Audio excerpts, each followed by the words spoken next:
Ridley Road Market is under threat from regeneration, of gentrification.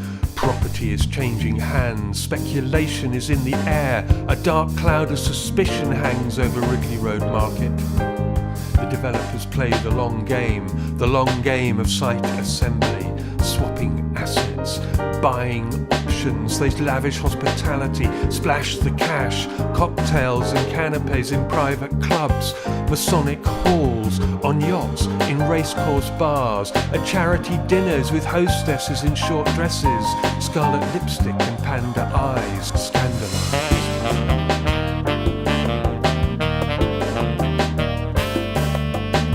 Ridley Road Market is under threat. Look up, look up! The faceless ones circle like vultures, surveying their realm. The buildings and streets they spent years acquiring, vultures are carrying. They feed on the dead. They wait to feed on the buildings and streets which they have neglected, run down, run to ruin, on death row, made ripe for redevelopment.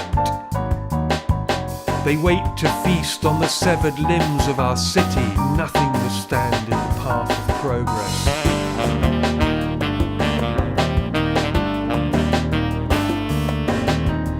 Who are these faceless ones? They're offshore investors, tax haven companies, post office boxes in the Virgin Islands, Bahamas, Guernsey, Panama, the Isle of Man. The faceless ones who want to incorporate Ridley Road Market into their plan.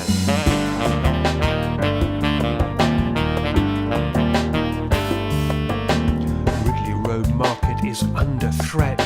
Talks with council planners behind closed doors. What will it cost to get the scheme over the line, past the council committee?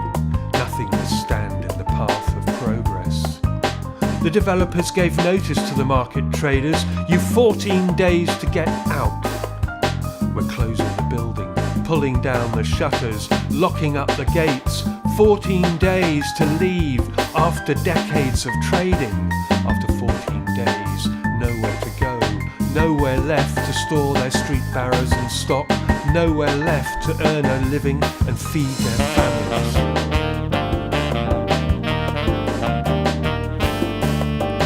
But Ridley Road Market is not dead, it's a beating heart, it's the beating heart of Dalston.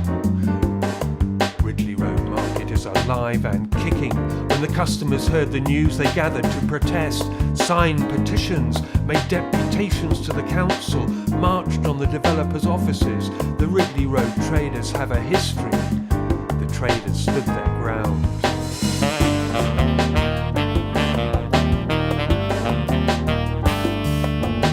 And so for now, the developers have backed away. And so for now, the traders have been allowed to stay.